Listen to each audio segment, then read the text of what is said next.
There's something strange about the woman who became strong too early. People admire her. They say she's resilient, reliable, unbreakable. But here's the paradox no one talks about. She didn't become strong because life was kind to her. She became strong because she didn't feel safe being anything else. And that raises a quiet, uncomfortable question. What does it really cost to grow up before you were ready?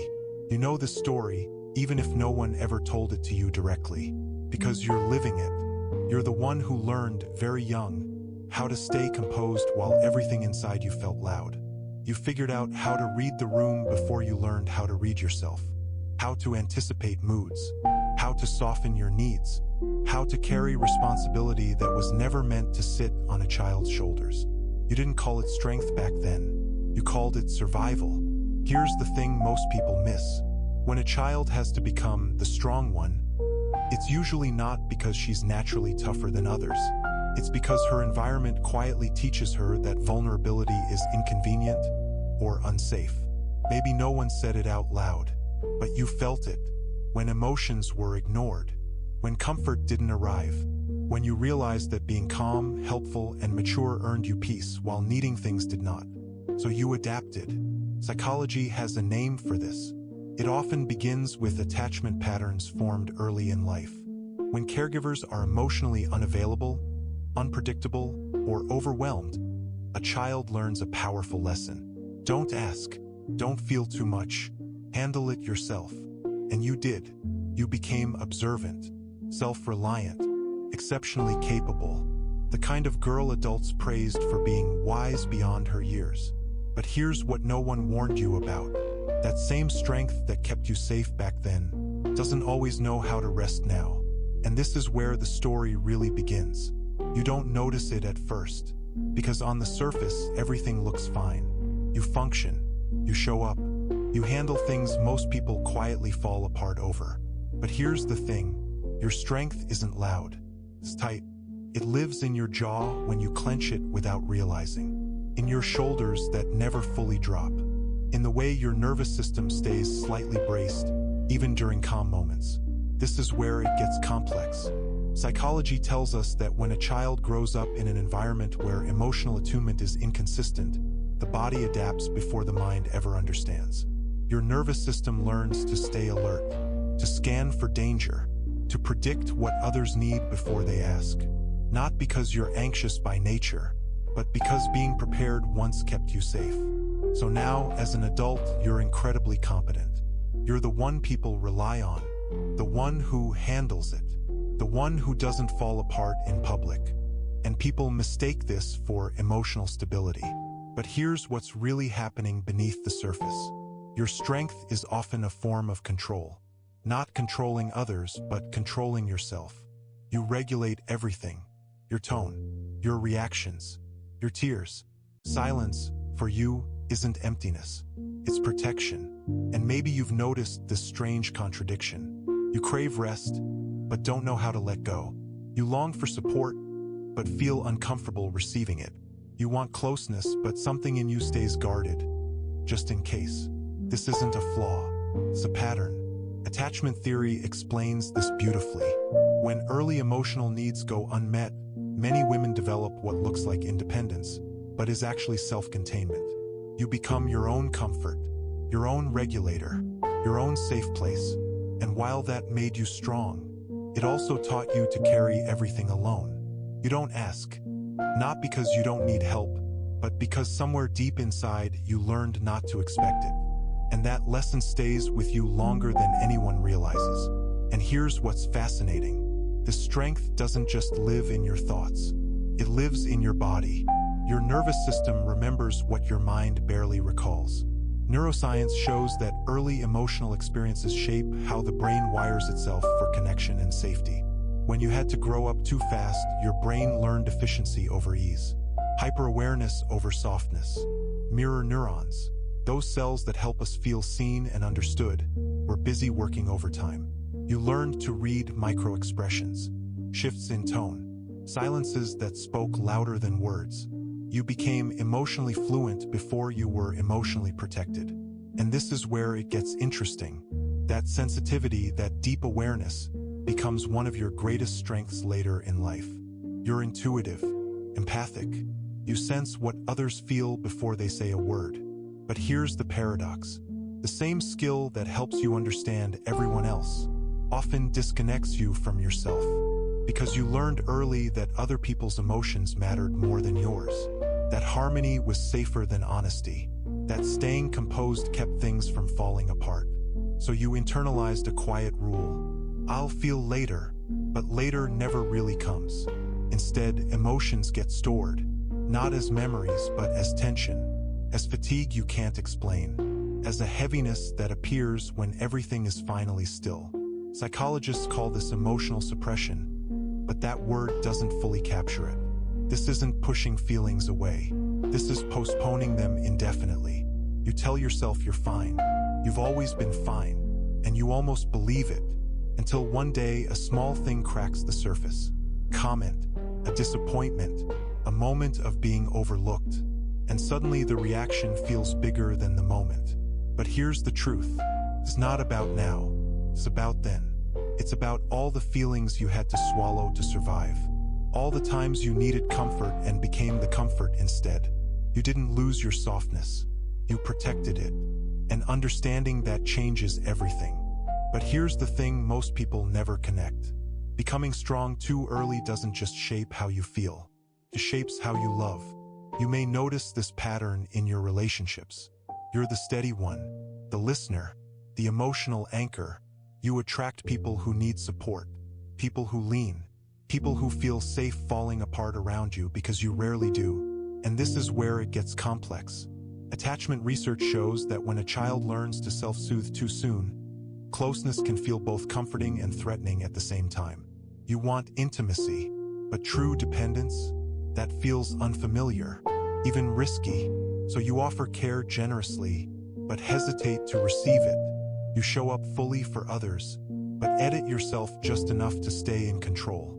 There's a quiet contradiction here. You want to be chosen deeply and completely, yet something in you resists being fully seen. Because being seen means being vulnerable, and vulnerability once came with consequences. So you manage closeness instead of sinking into it. You stay strong, capable, low maintenance, not because that's who you truly are, but because that's who you learned you had to be to keep relationships stable. And maybe you felt this exhaustion, the kind that comes not from giving love, but from never letting yourself be held by it. You rarely ask for reassurance. You don't want to be too much.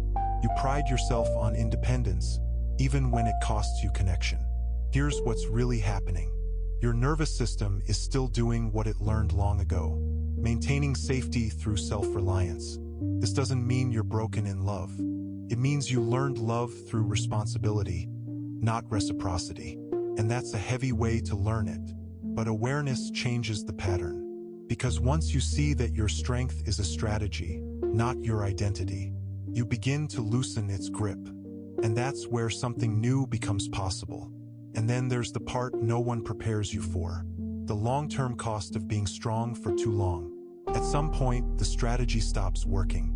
You start to feel tired in a way rest doesn't fix. Not sleepy, not burned out in the obvious way, but deeply, quietly depleted. This is where the psychology behind it runs deeper. Chronic self-reliance keeps your stress response activated just enough to be functional, but never enough to release. Your body stays in a low-grade state of vigilance, always ready, always bracing. Over time, this shows up as anxiety without a clear cause, emotional numbness, a sense of disconnection from joy, even when life looks good on paper. And maybe you've noticed another contradiction. You're capable under pressure, but strangely lost when things are calm. Because calm doesn't feel familiar. Calm feels like waiting for something to go wrong. So you fill the space with work, with caretaking, with staying busy enough not to feel what's underneath. Here's what's really happening. Your system was trained in survival, not ease. Psychologists talk about this as a form of developmental trauma, not necessarily from one dramatic event, but from long periods of emotional neglect or role reversal. When a child becomes the emotional adult, the body keeps that role long after it's needed. So when life finally offers you safety, your system doesn't recognize it. You don't relax into it. You monitor it. And the hardest part? You often blame yourself for feeling this way. You tell yourself you should be grateful, that others had it worse, that you're lucky to be so capable. But here's the truth. Strength that comes from necessity carries grief with it. Grief for the parts of you that never got to be soft, never got to lean, never got to be held without earning it. And acknowledging that grief isn't weakness, it's honesty. And honesty is the beginning of healing. And this is where something subtle but powerful begins to shift. Because once you understand the why, your story stops feeling like a personal failure. Here's what's really happening. Your strength was adaptive. It was intelligent. It was necessary. Psychology calls this a survival adaptation. Your mind and body did exactly what they needed to do to keep you safe, functional, and connected in an environment that asked too much of you too soon. And maybe no one ever said this to you clearly enough. Nothing about your response was wrong. You didn't become strong because you lacked softness. You became strong because softness wasn't protected. That distinction matters. When you look back now, you might notice how early you stopped asking for help. How quickly you learned to anticipate disappointment. How natural it felt to take care of others instead of letting them take care of you. That wasn't maturity. That was adaptation. And here's the quiet revelation. Adaptations are not identities. What helped you survive a chapter doesn't have to define the rest of the book. But the body needs time to learn that. The nervous system doesn't update through logic alone. It updates through experience. Through moments where you let yourself be supported and nothing bad happens. Through asking for help and not being shamed. Through expressing a need and being met instead of dismissed. This is why healing often feels slow. Not because you're resistant, but because your system is cautious. It's checking for safety every time. And maybe that's the most compassionate way to see yourself. Not as someone who is too guarded, but as someone who learned the cost of openness early and is now carefully relearning it. You're not behind. You're not broken. You're in transition. And that changes how you treat yourself. And then comes the moment that surprises you. The moment you realize your strength has been mistaken for your whole personality. People describe you as the strong one, the calm one, the one who's always okay. And maybe part of you feels proud of that, but another part feels invisible. Because being strong all the time leaves very little room to be human. Here's where it gets interesting. When others rely on you as the stable presence, they often stop checking in the way you secretly wish they would. Not out of neglect, but because your strength signals, I've got this. So your needs become quieter, less obvious, even to yourself. Psychology refers to this as role entrapment. Once you're cast in a role early, caretaker, mediator, emotional anchor, it becomes difficult to step out of it without guilt. You worry that if you stop being strong, things will fall apart. So you keep going. You show up composed, even when you're tired. You listen even when you need to be heard. You minimize your pain because you don't want to add weight to anyone else's life. And this creates another paradox. You're deeply empathetic, but you often feel misunderstood because people see your competence, not your complexity. Your resilience, not your tenderness. And maybe you've noticed how hard it is to say simple things like, I'm not okay, without immediately explaining, justifying, or softening it. That's not because you don't trust people. It's because you learned early that emotions had to be managed carefully. So even now, when you're safe, your voice lowers before your truth comes out. But here's the truth beneath that. Your needs don't disappear just because you don't express them loudly. They wait. And the more you ignore them, the more they find other ways to be heard. Through exhaustion, through resentment, through a quiet sadness you can't quite name. Recognizing this isn't about blaming yourself. It's about finally seeing yourself clearly. And being seen by you is the first step toward change. And this is where compassion has to enter the conversation. Not the kind you offer everyone else so easily, but the kind you've rarely offered yourself. Because here's the thing. You didn't choose this path consciously. You adapted to what was asked of you. And maybe, for a long time, you told yourself a story, that being strong meant being safe, that needing less made life easier, that independence was the highest form of maturity. But here's what's really happening. Strength without softness becomes a cage. Psychology shows that healing doesn't come from tearing down defenses. It comes from gently expanding the nervous system's capacity for safety, from teaching your body that it no longer has to do everything alone. This might look small from the outside. Letting someone help you without correcting them. Saying you're tired without adding, but it's fine. Admitting you don't have it all together, and staying present when no one leaves. These moments may feel uncomfortable, even frightening. That's not weakness. That's your system stepping into unfamiliar territory. And here's the reframe that changes everything. You are not losing your strength by allowing softness. You are refining it. True resilience isn't about carrying everything by yourself. It's about knowing when you don't have to. And maybe the bravest thing you can do now is let yourself need. Not dramatically, not all at once. Just enough to remind your body that support exists in the present, not just in theory. You don't have to stop being strong. You just don't have to be strong alone anymore. And that realization opens a door you didn't know you were allowed to walk through. And maybe now you're starting to see it, that your strength was never the problem. The problem was that it was forged in isolation. Here's what's fascinating. When women like you begin to soften, just slightly, there's often fear that everything will collapse, that boundaries will blur, that old chaos will return. But the truth is, you're not that child anymore. Your nervous system may still carry the memory, but you now have choice, awareness, language, and this is where healing becomes intentional. Psychological research shows that when we name our patterns, the brain's threat response decreases. Meaning replaces fear. Understanding replaces self-blame. So when you catch yourself saying, "I'll handle it," you can pause and ask, "Do I have to?" When you feel the urge to minimize your needs, you can notice it without judging it. This isn't about forcing vulnerability. It's about permission. Permission to rest without earning it. Permission to be supported without guilt. Permission to take up emotional space without apologizing. And maybe this is the quiet power you're learning now. That strength doesn't disappear when you stop overfunctioning. It redistributes. You become clearer, more grounded, more honest. Your relationships shift. Not because you're demanding more, but because you're finally allowing reciprocity.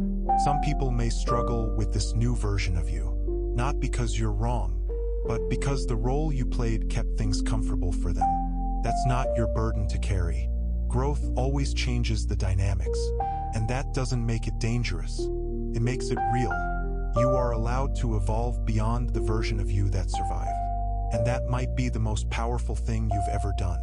And so we come back to the beginning, to the woman who became strong too early, not as a label, but as a story that finally gets to soften. Here's the truth that deserves to be said out loud. You were never too much. You were just too young to have to carry so much. Your strength was never proof that you didn't need care. It was proof that care was missing. And maybe, for the first time, you can let that land without minimizing it, without comparing, without saying, "Others had it worse," because your experience mattered. It shaped you. But here's the hopeful part. What shaped you doesn't have to imprison you. The psychology is clear on this. The brain remains plastic. The nervous system can learn new patterns of safety at any age. Connection can be relearned. Softness can be practiced. You don't need to become a different person. You don't need to undo your strength. You just need to let it breathe. Strength doesn't mean never needing help. It means knowing when you no longer have to survive alone. So if you recognize yourself in this, if something in your chest feels seen, let that be enough for today. You don't have to fix everything. You don't have to open all the doors at once. Just one truth at a time. Just one moment of self-compassion where there used to be self-control. And maybe that's the real strength you're stepping into now. Not the kind that holds everything together, but the kind that finally lets you be held too. And finally, let's pause here, because understanding this is not just insight, it's liberation. You are allowed to hold both strength and softness at the same time. You are allowed to be resilient and tender, capable and human, independent and connected. Here's what's fascinating. When you embrace that paradox, life begins to shift quietly but profoundly. Your relationships feel deeper. Your body feels lighter. Your mind stops rehearsing the endless what-ifs that once kept you alert. Psychology shows that self-compassion rewires the brain for safety. Every small act of letting yourself rest, of asking for help, of admitting you're tired, becomes a recalibration. A signal to your nervous system, it's safe now, and maybe that's the most radical act of strength you can do. Not holding everything together for everyone else, but allowing yourself to exist fully for yourself. The woman who became strong too early, she doesn't have to disappear. She doesn't have to fade. She just has to remember that being seen, being supported, and being soft is not weakness. It's evolution. It's wisdom. It's proof that survival can transform into thriving. So as you move forward, carry this gently with you. You were strong because you had to be. Now you can be strong because you choose to be, and still be tender. And maybe, just maybe, that's the truest strength there is.